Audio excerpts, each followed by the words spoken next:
Hello, everybody. J. Cooper, Geoff Pontes, a slightly delayed Baseball America Prospect podcast this week. We're really sorry, but last night was busy. We had the 40-man roster protection deadline. We had to work up Rule 5 preview version 1.0, which I don't even want to know what time you went to bed last night, Geoff. And then I was working on the almanac because that's also going on right now. And I don't want to even tell you how many hours I've been working on that over the last week and a half. And I was working on that. And then we got no word of a pretty massive trade by really any standards, with the Taylor Ward, Grayson Rodriguez trade, which we will talk about here on the podcast. But we're good. We will get back to our Fix It series. But the 40-man roster protection deadline was yesterday, Tuesday. We're recording this on Wednesday. That also means that we have the names, or we're starting to have the names for the Rule 5 draft coming up next month. So with all that, Geoff, great to see you. We're just going to jump right in. We are going to the steak. We're not having appetizers here. We got Rule 5 Draft Preview version 1.0 up at Baseball America. We'll have 2.0 up probably earlier than we should because we both have the fever. But you really have the fever. I'm stuck in almanac hell right now, so I haven't had a chance to dive into as much as you have. Give us two names that jump out so far. There's more names. We already have, I think, 13 up at baseballamerica.com, but two guys who really jump out. And I will remind you that Geoff wrote up Shane Smith basically an hour after the protection deadline last year. And hey, look who stood out from the Rule 5 draft. Shane Smith, the White Sox, former Brewer. I think we've done that on the first day multiple times, because I'm pretty sure that I had written up Thad Ward in a 1.0 and Ryan Noda, who were like top 2 picks in that draft. And then the previous year, I think the first guy that I wrote up, if I remember correctly, was Justin Slayton, who didn't go 1, but was taken in the Rule 5, traded, and then had a phenomenal year, a couple of years now with the Red Sox as a setup guy. So we've done pretty well with some of our initial calls. I would say that generally the best guys who are taken in the Rule 5 draft, we get. I would say Liam Hicks is kind of a miss. We didn't have him. We knew about him. We didn't write him up. That's on us. But yes, I would say that if you read, again, our goal every year, one of these years there's going to be a major league, not the minor league, but a major league Rule 5 draft, and the draft's going to end, and we're going to do a high five and say we wrote up every single player who was taken in the Rule 5 draft. Yes, it hadn't happened yet, but the quest continues. We get a lot of them, but not all of them. Always want to do better every year. But this year, I think, is the year. And JJ, I'm going to say right off the bat, I think there is a slam dunk Rule 5 selection right off the bat. And that's your Donnie Monegro, right-handed pitcher from the Red Sox. He fits into a bunch of different boxes that, in my opinion, all but guarantee that he gets taken in the Rule 5. Number one, he had the best performance metrics of any player that was eligible for the Rule 5 this year, full stop. He was in the upper minors, which is always something that we need. There are very few guys who get taken in the Rule 5, even less guys who get taken in the Rule 5 that then stick, which is always what our goal is. We want to identify the guys who are going to get taken and are going to stick. Even less of those guys have like under 10 innings of AA experience. He's got way over that at this point. Had 8 or 9 starts this year. With AA Portland, was really, really good. Good ground ball rate. I think it was maybe 55% or thereabouts. Gets swings and misses, throws a lot of strikes. But here's the main reason that I think this guy is a lock to get taken. Injured his elbow, had Tommy John surgery in late August. He is a guarantee that he is not going to pitch in 2026. So you can take him on. You can then roster him. We saw this last year. The Blue Jays took another injured pitcher that the Red Sox didn't protect, in Angel Bastardo. He's a guy that might be ready to go this year, could potentially stay with the Blue Jays and be part of that bullpen.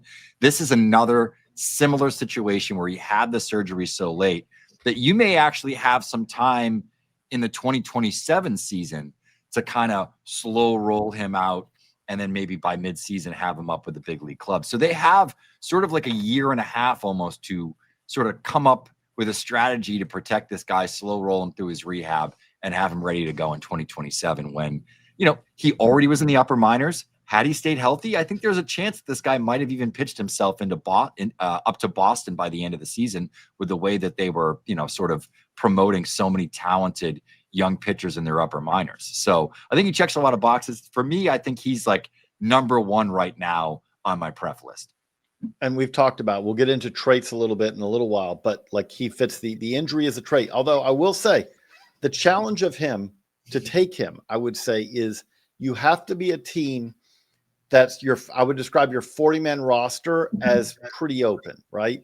Mm-hmm. If you have a tight 40-man roster, the way the mechanics work on this, and by the way, this video podcast today, it's for the geeks, right?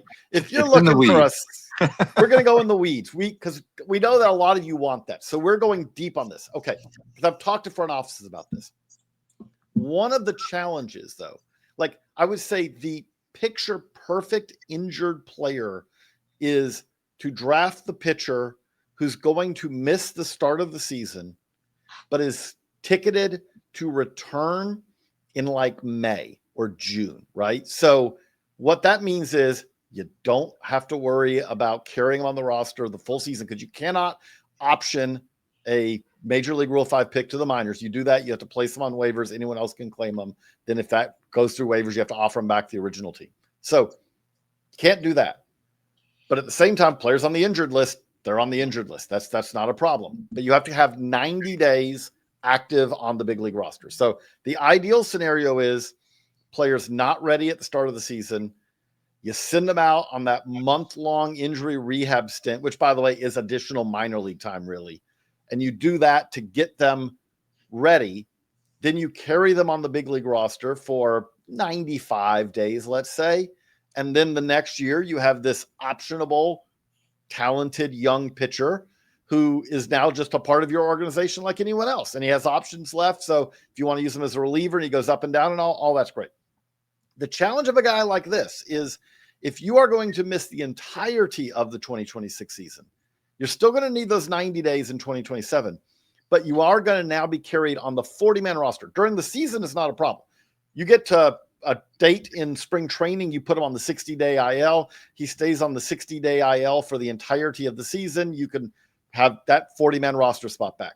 But during the off season, there is no 60-day IL. So you will carry that player on the 40-man roster for the entirety of the remainder of this offseason. And then you will carry that player on the roster, 40-man roster, for the entirety of next offseason. So the one challenge that we have seen of these guys sometimes is you like the guy, you bring him in, and then you kind of look at it eventually and say, but we need the 40-man roster spot. So I would say that a team picking him needs to be someone who's looking at it and saying, like, we're at a spot where we're not going to be up to 40. We're going to always kind of have a couple of spots to play with. If you have that is a perfect example of a guy to take. I think that's, again, you hit on it. Like, that's the guy who is getting taken is the other thing I would say. They're not always staying, but we've seen multiple injured pitchers. I would say the most significant one that has paid off in recent years, there are a couple, but Garrett Whitlock would be the 2020s most successful version, which is guy coming off of TJ of an injury, and then boom, you bring him in. He's been a useful, even reliever and starter. There are guys like that, but it is also, again, the challenge of the 40-man roster. The other thing that, to kind of bring this back to kind of now explaining a little bit. AJ, we're going to do things a little bit differently here. I am wearing the Perfect Jean, and I remember seeing ads for the Perfect Jean, like most comfortable fit ever, perfect fit on your body. And I was like, I'm not buying it. Now I'm buying it. And we're showing it off on FT. Please get off my desk, first of all, Scott. Second of all, I was with you. I was skeptical about Perfect Jean, and then I got a pair, and the fitting was perfect. And my body's not hard to fit because I got a big old rear and big old legs from years of squatting, and they fit perfectly. They're stretchy, they're comfortable, they're fashionable. They're everything I look for in a jean, and now I have an extra pair, and I'm going to wear them all the time. FOUL15 is the code at theperfectjean.nyc. FT listeners get 15% off your first order, plus free shipping, free returns, and free exchanges when you use code FOUL15 at checkout. That's 15% off for new customers at theperfectjean.nyc with promo code FOUL15. After your purchase, they'll ask you where you heard about them. Please support the show and tell them Foul Territory sent you.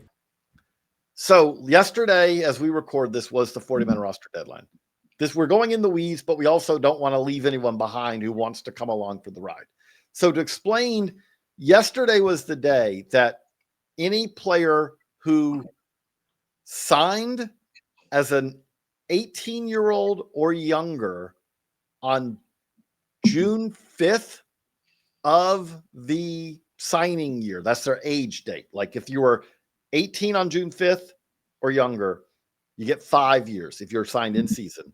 5 seasons, right? So if you're signed after the season, the next season's your first season, but 5 seasons before you are Rule 5 eligible. If you are signed as a 19-year-old, 4 seasons, right? So pretty much think of it this way. Almost all the non-Cam Collier version of junior college players, but all 4-year college players basically are 4 years from draft day to eligibility. International players who signed as 16, 17, even 18-year-olds, high school prospects who were not old for their age. Brett Beatty was an example of a 19-year-old high school pick, but most high school players drafted 5 years. So what we meant is that the 2021 high school class, 2022 college class were classes where if you were not, and again, that's a generalization, and the 2021 international class, if you were a player from those classes, you were Rule 5 eligible if you were not added to the 40-man roster by yesterday. There is no, oh, wait, our homework's late. No, you have to have it in now. If not, then you are available for the major league portion of the Rule 5 draft, which means that you are available to be picked by a team who then pays $100,000, pretty low amount in modern day parlance, $100,000 to the team that you pick him from. You then have to carry that player on your major league roster. As we just said, you can't option him to the minors for the entirety of the 2026 season. If you don't spend 90 days on the active roster, it carries over until you hit that. There have been examples in the past of guys carrying that for multiple years before they were healthy enough to reach Rule 5 status. Once you hit that, though, you are now a member of that new organization with no other restrictions. And then there is the minor league phase, which is for the true geeks. You're looking at 2 of them on this podcast, but the true geeks, because that is for players who not only same eligibility rules, but are not only not placed on the major league roster, but then are not placed on the AAA roster, which gives you, I believe, I'm going off the top of my head, 37 or 38 players additionally that you can protect. So you are saying that you are then not one of the top 70, nearly 80 players in an organization. That is generally more for players who are viewed as useful org players, but we do have some examples every few years of guys who kind of go from that and end up being productive big leaguers. Omar Narvaez, Justin Bohr. There have been some pitchers in recent years. So there are examples of that, of players who become big leaguers. The key thing there, though, is those players, you don't have to carry them on a AAA roster or anything like that. You just pay I think it's $24,000, again, top of my head, but you pay your money to the organization you select them from, and then they're yours. They're part of your organization. No further restrictions. It's just like you just draft them off the roster, and then they're yours. That's my very long-winded explanation to then set you up, Geoff, to ask the other question, which is, we saw the 40-man roster protection deadline. We wrote up, I believe, 80-some players yesterday. Any surprises, anything that really stood out, any trends, anything that really jumped out to you from our roster deadline portion of this? Did you feel, I'll pose a question back to you. Did you feel as if more players were protected this year that maybe wouldn't have been protected in previous years?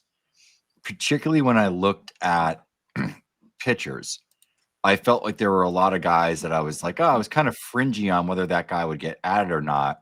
It felt like all of those fringy guys were added more often than not. I don't feel like there were any big surprises in terms of guys that were left off that I anticipated would have been added. So I would say that like less surprises, but more surprises in the sense of like, I'm not shocked that David Sandlin got protected by the Red Sox. I'm not surprised that Shane Drohan got protected by the Red Sox, having already been taken in the Rule 5 draft.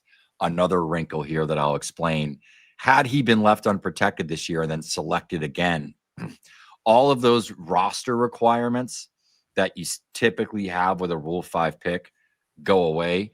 Whatever team took him, if he had been unprotected, would have then sort of owned his rights, or however you want to say that.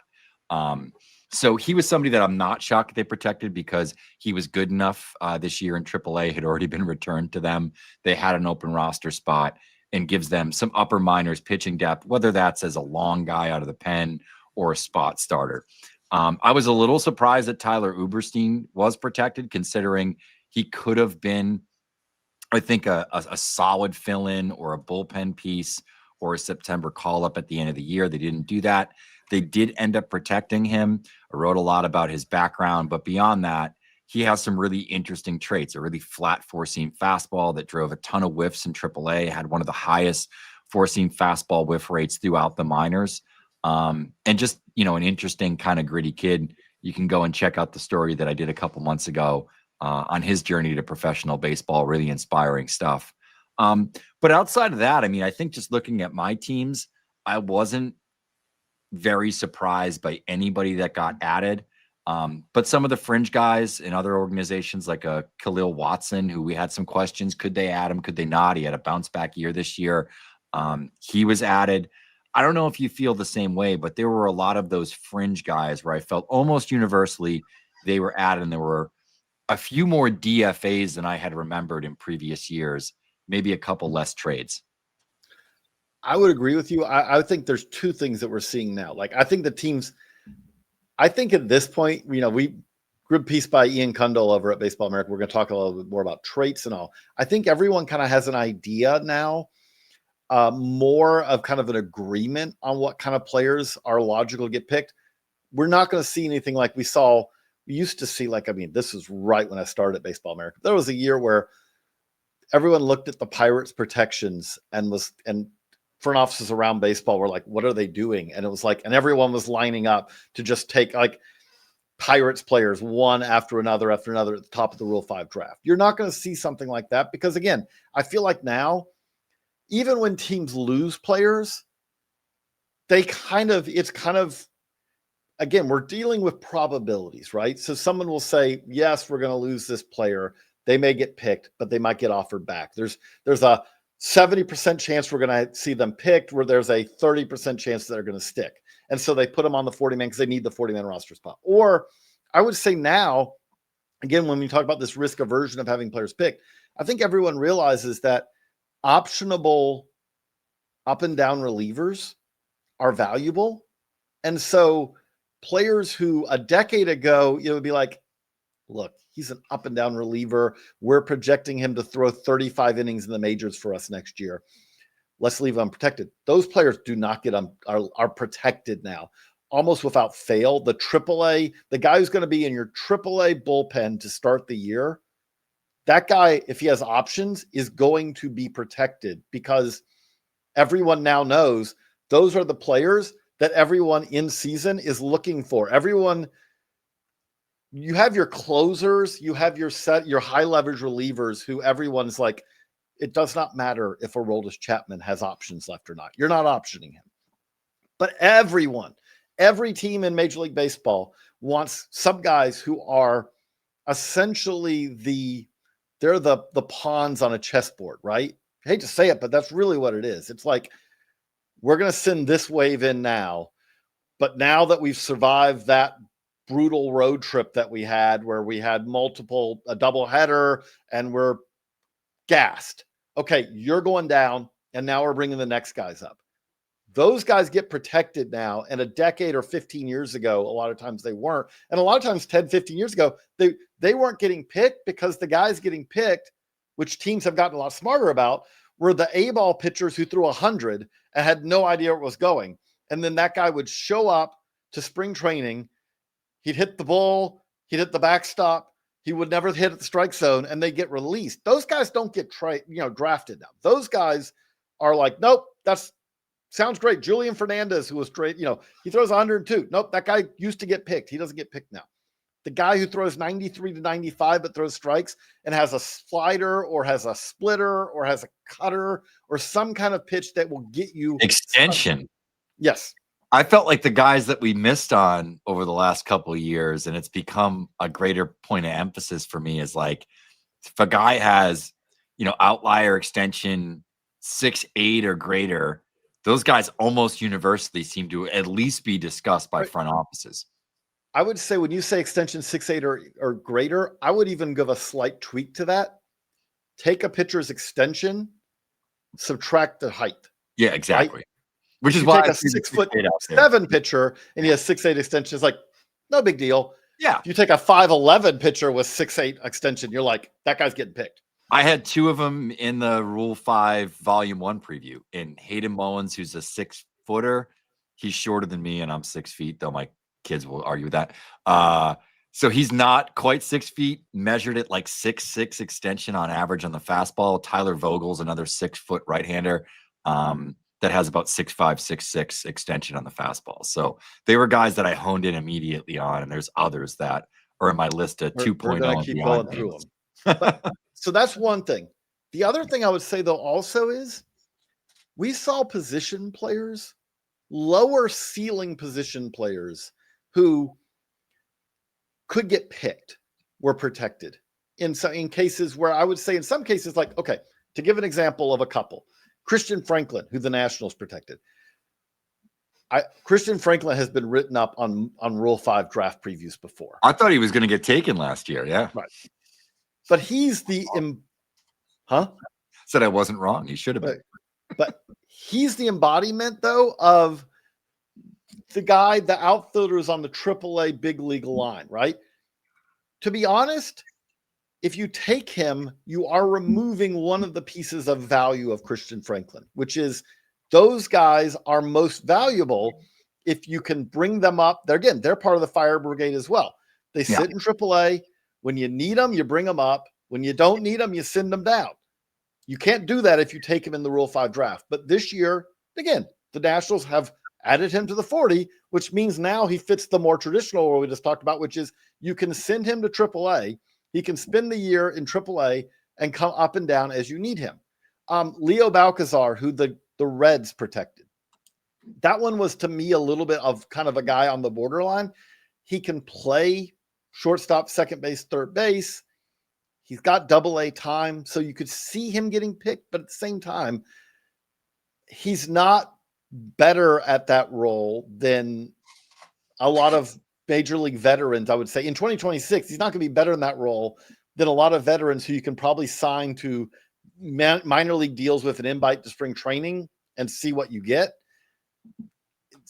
I say that teams now, though, look at it and say, I'm going to protect that guy rather than get burned on this, right? Because every now and then, some of those guys do actually pop. So that to me was another one that kind of jumps out a little bit. But like, yes, I would say that overall, the big thing about all of this is teams are much more conservative about protecting guys, but they've also realized like what you don't see now. And this kind of leads into another part of this, which is check out Ian Kundle's piece over at baseballamerica.com of what gets you picked and what doesn't get you picked in the Rule 5 draft. I hit on one of the things, but you've hit on a couple of others too. A-ball guys generally now don't get picked, and A-ball guys who do get picked don't stick. There are exceptions to this. And by the way, if you look back over the years, like Yohan Santana is one of the best Rule 5 draft picks of all time, A-ball guy. Like there are examples that you can point to.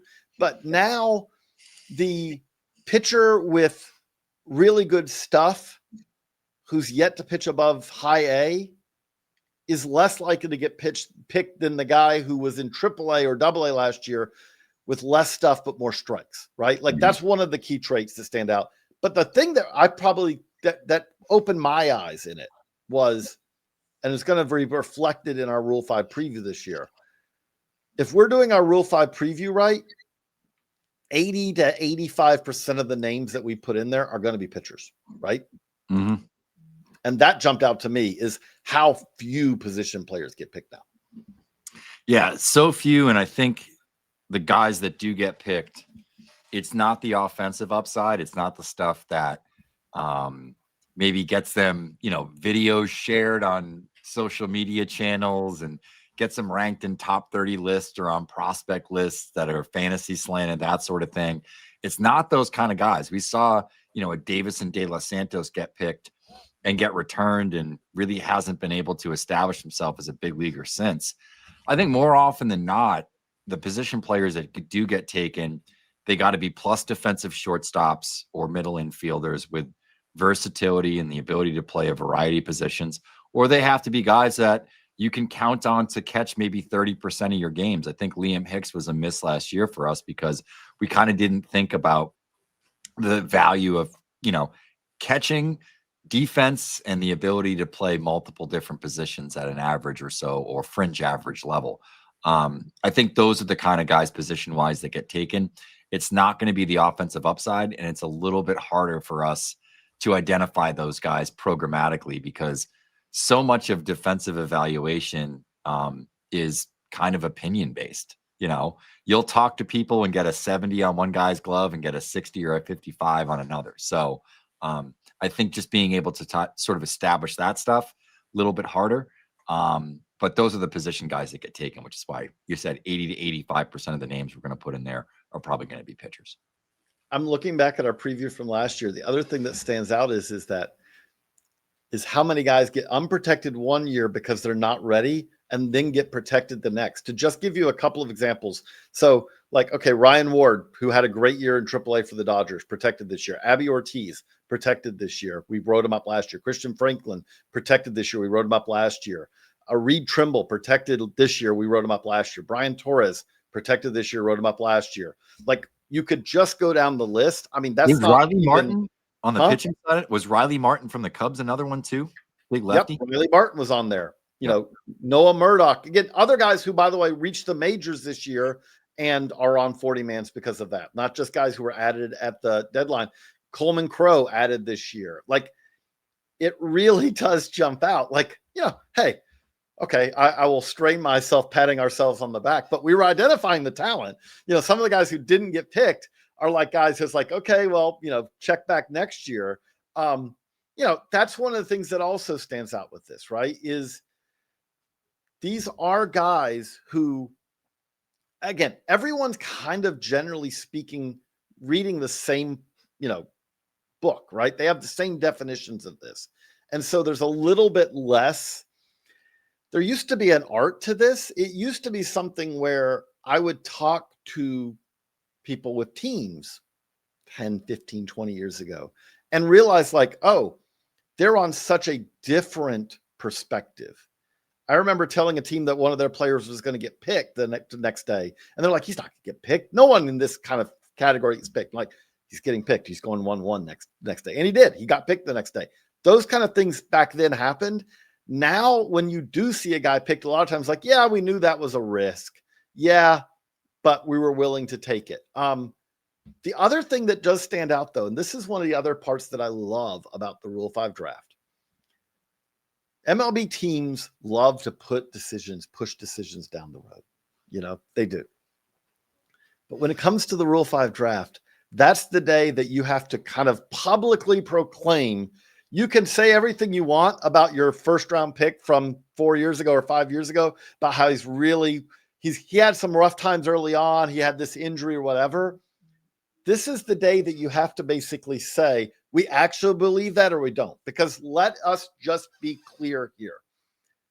If you do not protect a first round pick in the first year of Rule 5 eligibility, it is a failed pick. And when we say this, I've studied this. I have every pick who was unprotected for 10 years on this now. And Cole Reagans is an example of someone, injuries, pandemic, all that. Cole Reagans was hurt, unprotected, and has gone on to be a very productive big league starter. Therein ends the list of 2+ WAR players who are left unprotected. There are not the bounce back candidates. It is something where if you are unprotected, it is almost without fail. There's 65 of them, and the other best names are not close to a Cole Reagans level of production. But this year, there were 27 players first year eligible, and 10 of them were left unprotected, which is the worst protection rate by far. On average, 80%. 4 out of every 5 first rounders get protected. And when I say get protected, like Jackson Merrill is a protection decision this year. Padres didn't have to decide because he's been a productive player for them for multiple years. So I'm not saying like they were added to the 40-man yesterday. In a lot of cases, in most successful cases, they're already productive big leaguers by the time that their eligibility comes up.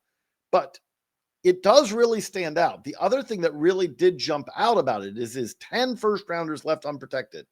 But the other thing that really stands out about that is we saw, and this is unusual.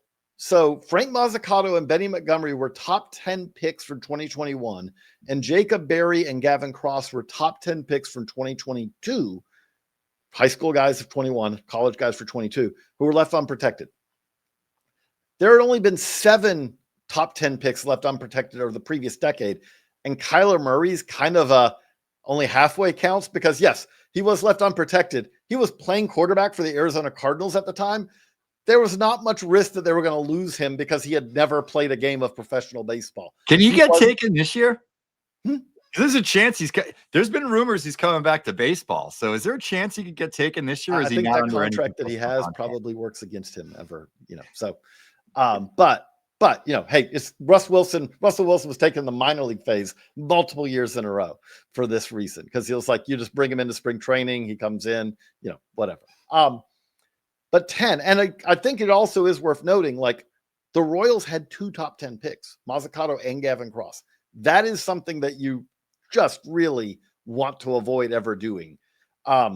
They've had 3 now in the 20, because they also had Asa Lacy recently. So the Royals have bounced back, but they did, like, if you say like, where do you kind of have your regrets? That's a regret when you have 3 top 10 picks that you did not end up protecting in their first year.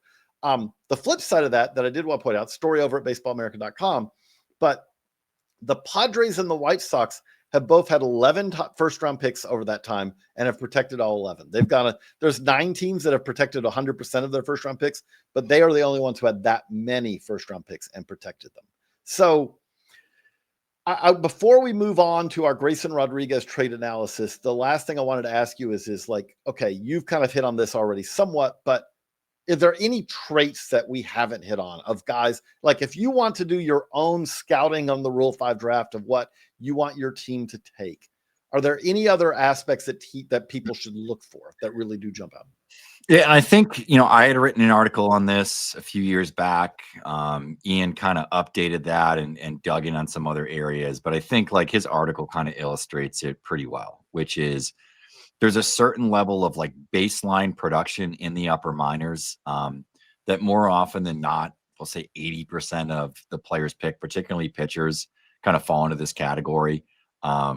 It's walk rates under, I think really under 10%, but under 12% is kind of like that breaking point that anything over that, you're kind of in the fringes of guys that have been taken in the Rule 5.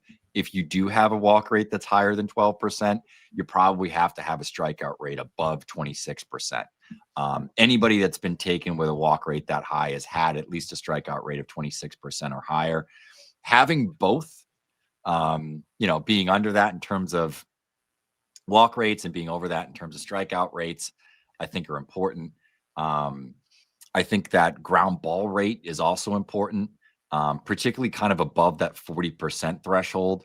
Once you show the ability to maybe generate ground balls at a 45+% rate with strikeouts and command, I think kind of checking all of those boxes, you're probably fishing in the right ponds and lakes there in terms of the type of players you're going to be able to identify in the upper minors pitching wise. A lot of this stuff, honestly, like I download the full minor league leaderboard for all pitchers and on Fangraphs, and I create sort of my own custom report because I'm a subscriber to Fangraphs, and then just export that out and put it into a spreadsheet and identify who's available and eligible for the Rule 5 draft, and then sort of put in their benchmarks, and that allows me to identify that stuff. I then factor in the non-public pitch data, which helps us go an additional step. But a lot of that baseline production kind of puts you in the right spot. And then you can kind of do your own research in terms of, chomping around the internet, seeing if there's anything on Prospect Savant from either low A performance or triple A performance. And you can kind of piece all that stuff together. And I encourage people to do. We love hearing new names. And, I know there's a couple of readers out there that get really active during the Rule 5 and are always pinging me and JJ with, hey, have you looked at this guy yet? You guys have written about this guy. I was looking at him. He's pretty interesting. And we've gotten some good suggestions over the years from readers, frankly, that are sickos like us. We appreciate it. We love that. We do. We really do. We are sickos like you. If that is a sicko like that, you are one of us. One of us. The other thing I would say is that, and this is the trickiest part of this, right? This is why I think, again, also why pitchers are the ones who get picked so much. Shane Smith, perfect example of this. We like Shane Smith a lot. We had Shane Smith and Mike Vassell both had very good years, both in our preview. But Shane Smith, what made him so great in 2025 was a changeup that he added in the offseason. And that's the other part. I would say what's really like the third level, and this is really difficult, is like identifying a pitcher whose pitch mix may not be where it needs to be right now, but maybe can get there, right? So there is always the argument of someone who can't spin a breaking ball, right? Okay. Nowadays, I would say there are a lot of teams who feel like that they can teach you some kind of breaking ball. They lay out the tray of breaking balls and they say, try this one. Oh, that didn't work. Now try this one. Then try this. And eventually they feel like they can get you to one. So you can have something like that. Or you can see a guy who, for instance, pitch mix was probably not ideal for what they do, right? Again, we see less of this now, but not optimized. And the team may think, hey, if we switch them from this to this, we think that will then make them a useful reliever where maybe they weren't. But as you hit, they kind of have the underlying performance already. And then you're thinking you can unlock another level. It's not something, it used to be that you would literally, I would describe it that used to be that the Rule 5 draft was kind of like the 5th through 15th round of the MLB draft now, where teams now look at college pitchers like, I love him. He's got an 80 ERA, but he's got a great arm. We can fix him. And then they go draft him, and then he gets better in pro ball. But they have 4 to 5 years to fix that. The Rule 5 draft used to take some of those guys. Terrell Young, to me, is the one that always stands out. Threw 100 back when 100 was really odd, really rare. Threw 100 of the Reds. The Nats took him 1-1. Guy had no idea what he was throwing, no idea where it was going. Never had any success. Never had any experience above A-ball, I believe, at the time. Never pitched for the Nationals. I mean, like basically never had any chance of sticking. Those kind of guys used to get taken. They don't get taken now. Now it's guys who already have had some success, and then you add something to it. But before we leave, we also have to hit on what I would say both of us, we've talked about a little bit offline before this. Let's start with a fascinating Orioles-Angels trade last night. The Angels trade Taylor Ward, outfielder who hit 36 homers, career high 36 homers for them in 2025. He goes to the Orioles. And the Angels in return get right-hander Grayson Rodriguez, who was obviously one of the best pitching prospects in baseball a few years ago. Struggled in 2023, kind of went back down, kind of figured it out a little bit. Had a very solid 24 season for the Orioles before going down with an injury. Pitched 116 innings that year, but did not finish the season for them. Did not pitch at all in 25. Then at the end of the season, near the end of the season, it was announced he had elbow debridement surgery, which is essentially he had bone chips in there that were rattling around. They've removed those. Not Tommy John, but it is. I've had people tell me before that bone chips is something, when it's rattling around, that's never good for a ligament either, right? For the stability of a ligament. So, and the stunning part of this trade is that while Ward obviously had a very productive 25, he is in the final year before free agency, will be 32 for much of this season, and will probably make an arbitration $12, $13, $14 million this offseason for next year. Rodriguez has 4 years of team control remaining, is not yet at arbitration, and is basically a young cost control pitcher.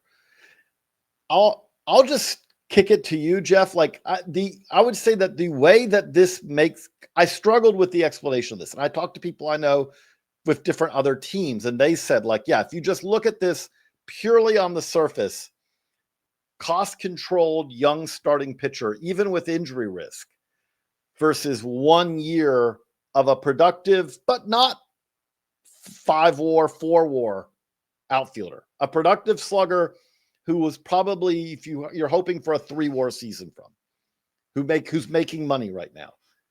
That calculus does not add up for most teams. What do you take away? Like, what is your sense of this trade?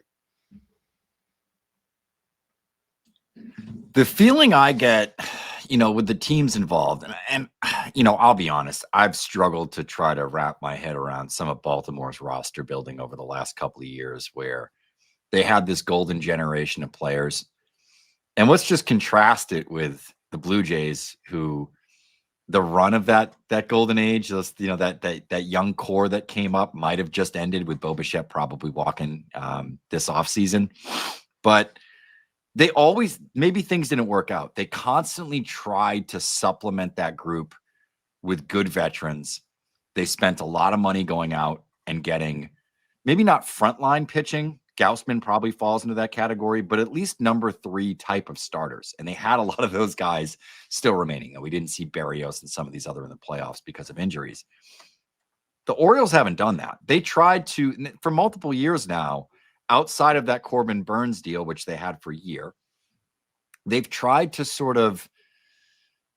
fit a square peg in a round hole regarding starting pitching for a competitive team. They just haven't had the horses. They haven't had the guys in that rotation. The fact that they were willing to move on from Grayson Rodriguez makes me think that there was more concern regarding the medicals and just how healthy he's going to stay in the coming years, that they wanted to sort of get out from under it while they could. They have a lot of outfielders, though. Adding Ward, I don't really necessarily understand the return for them. I think I was looking today, and there's probably 5 or 6 outfielders on that roster now that have like full-time MLB seasons in the last couple of years. Okay, let's just go through it. Colton McAllister, Tyler O'Neill, who, by the way, signed last year as an offseason for 3 years, $50 million, and is basically, if you ask, what does Tyler O'Neill do?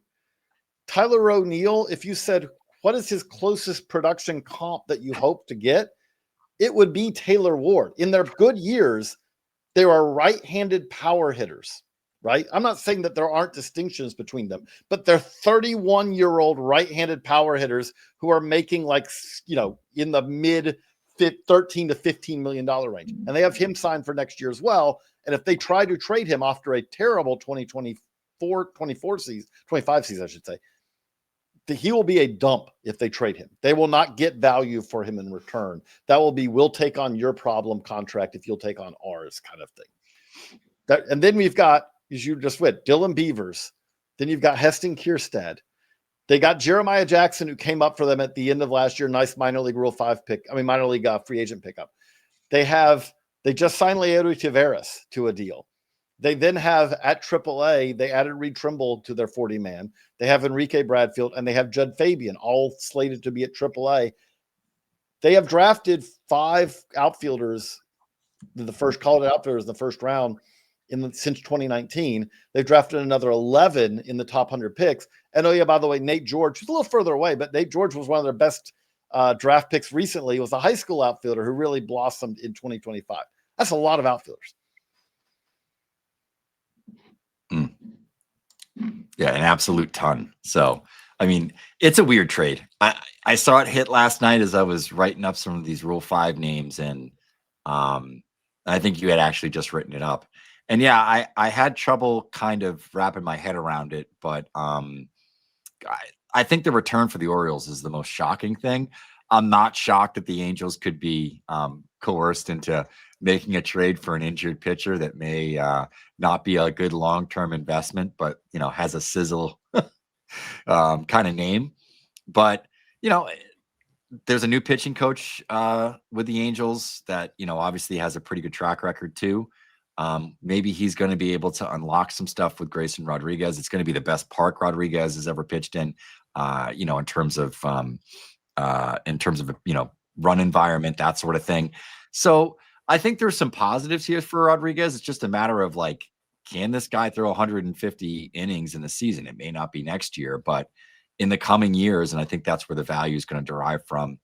I don't quite get, like I said, I don't quite get the Taylor Ward fit for the Orioles, but we'll see if they make a trade with some other outfielders here. But that's okay. So this is the two things where I struggle with it. Let's say that Grayson Rodriguez is a non-durable starting pitcher who can never get more than 100 innings in a season over the next 4 seasons before he hits free agency. If you said that was the case, let's say that, again, let's throw the other hypothetical. Let's say that this Eldo Debreeman is not enough and he goes to spring training and ends up having Tommy John, which, by the way, all of these injuries, I'm not saying all of them, but it seems like almost all of these issues that he's had can really stem from he's had this one issue. And as pitchers are wont to do, look back at Andrew Painter, there's other examples. Getting cut on, getting surgery is a significant decision. And so players like to try to rehab it.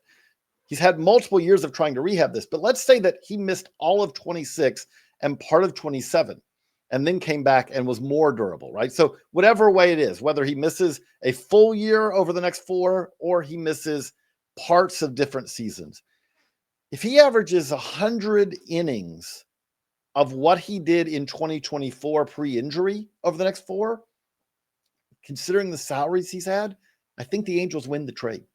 Because, again, now you could say that the Orioles are all in it for 26, and so that's more important, and you can make that argument or whatever. But 1 year of a, let's say, 2 to 3 WAR player with power, okay, good corner outfitter with power, at $13-14 million versus a starting pitcher, 100 innings a year, 1 to 2 WAR player for, let's say, 4 years of that at major league minimum or a little bit above it this year, modest salary next year, modest, but a little bit more salary the next year, and then bigger salary in 2029.